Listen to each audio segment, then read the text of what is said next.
ಮತದಾನ ಮಾಡಲೇಬೇಕಲ್ವಾ, ಅದಕ್ಕೆ ಸ್ವಲ್ಪ ನೋಡ್ಕೊಂಡು ನಿಧಾನಕ್ಕೆ ಬಂದೆ. ಸ್ವಲ್ಪ ಜನ ಕಡಿಮೆ ಇರ್ತಾರೆ ಬಿಸಿಲು ಜಾಸ್ತಿ ಆದರೆ ಅಂತ. ಬಟ್ ಬಿಸಿಲು ಮಳೆನೋ ನಮ್ಮ ಕರ್ತವ್ಯ ನಿರ್ವಹಿಸ್ಬೇಕಲ್ಲ. ಬೆಳಗ್ಗೆಯಿಂದ ನೋಡ್ತಿದ್ರೆ ಸೀನಿಯರ್ ಸಿಟಿಸನ್ಸ್ ಜಾಸ್ತಿ ಜನ ಬಂದು ಮತಯಾಚನೆ ಮಾಡ್ತಾ ಇದ್ದಾರೆ, ಮತ ಚಲಾವಣೆ ಮಾಡ್ತಿದ್ದಾರೆ. ಸೊ ಯೂತ್ಸ್ ಸಂಖ್ಯೆ ತುಂಬಾ ಕಮ್ಮಿ ಇದೆ.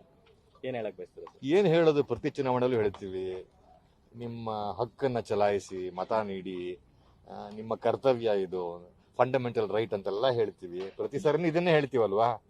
ಜವಾಬ್ದಾರಿ ಇದ್ದವರು, ಕಾಳಜಿ ಇದ್ದವರು ದೇಶದ ಬಗ್ಗೆ ಓಟ್ ಹಾಕ್ತಾರೆ. ಇಲ್ಲ ಅಂತಂದ್ರೆ ಎಲ್ಲೋ ಟೀ ಶಾಪಲ್ಲೋ ಕಾಫಿ ಶಾಪಲ್ಲೋ ಕೂತ್ಕೊಂಡು ಇಡೀ ಪ್ರಪಂಚದ ಬಗ್ಗೆ ರಾಜಕೀಯದ ಬಗ್ಗೆ ಮಾತಾಡ್ತಾರೆ, ಓಟ್ ಹಾಕಲ್ಲ. ಏನು ಮಾಡೋದು ಅಲ್ವಾ.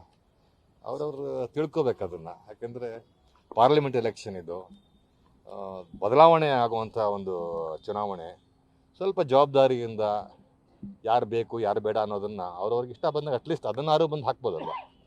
ಹಾಕ್ತಾ ಇದ್ದಾರೆ, ಯಾರು ಏನೂ ಮಾಡೋಕ್ಕಾಗಲ್ಲ. ಯಾಕೆಂದರೆ ಇದನ್ನು ಹೊಸದಲ್ವಲ್ಲ, ಎಷ್ಟು ವರ್ಷಗಳಿಂದ ಇದನ್ನೇ ಹೇಳ್ತಾನೆ ಇದ್ದೀವಿ. ಹಾಕೋರು ಹಾಕ್ತಾರೆ, ಹಾಕ್ತಿದ್ದವರು ಹಾಕಲ್ಲ ಅಷ್ಟೇ. ಅದು ರಜಾ ಅನ್ಕೋತಾರೋ ಅಥವಾ ಓಟ್ ಹಾಕೋಕ್ಕೆ ಒಂದು ಜವಾಬ್ದಾರಿ ಅನ್ಕೋತಾರೋ ಗೊತ್ತಿಲ್ಲ. ರಜಾ ಅನ್ಕೊಂಡು ಬೇರೆ ಕಡೆ ಊರಿಗೆ ಹೋದ್ರೆ ಏನು ಮಾಡೋಕ್ಕಾಗಲ್ಲ. ಜವಾಬ್ದಾರಿ ಇದಕ್ಕೆ ಓಟ್ ಹಾಕಬೇಕು ಅಂದ್ರೆ ಹಾಕ್ಬೇಕಷ್ಟೇ. ಮಾಳವಿಕಾ ಮೇಡಮ್ ಅವರು ಓಟ್ ಮಾಡಿದ್ರ ಸರ್? ಇಬ್ರು ಒಟ್ಟಿಗೆ ಮಾಡ್ತಿದ್ರು. ಇಲ್ಲ, ಅವಳು ಮೈಸೂರಿನಲ್ಲಿದೆ, ಅವಳು ಓಟಿಗೆ. ಓಕೆ, ಸೊ ಅವಳು ಮೈಸೂರಿಗೆ ಹೋದ್ಲು. ಹೌದಾ? ಬೆಳಗ್ಗಿನ ಹೊರಟೋದ್ಲು ಮೈಸೂರಿಗೆ. ಯಾವಾಗಿಂದ ಸರ್ ಮೈಸೂರಿಗೆ? ಮೈಸೂರಿಂದ ಆಯ್ತು 3 ವರ್ಷ ಆಯ್ತು ಮೈಸೂರಿಂದ ಓಟ್ ಹಾಕಿ. ಓಕೆ.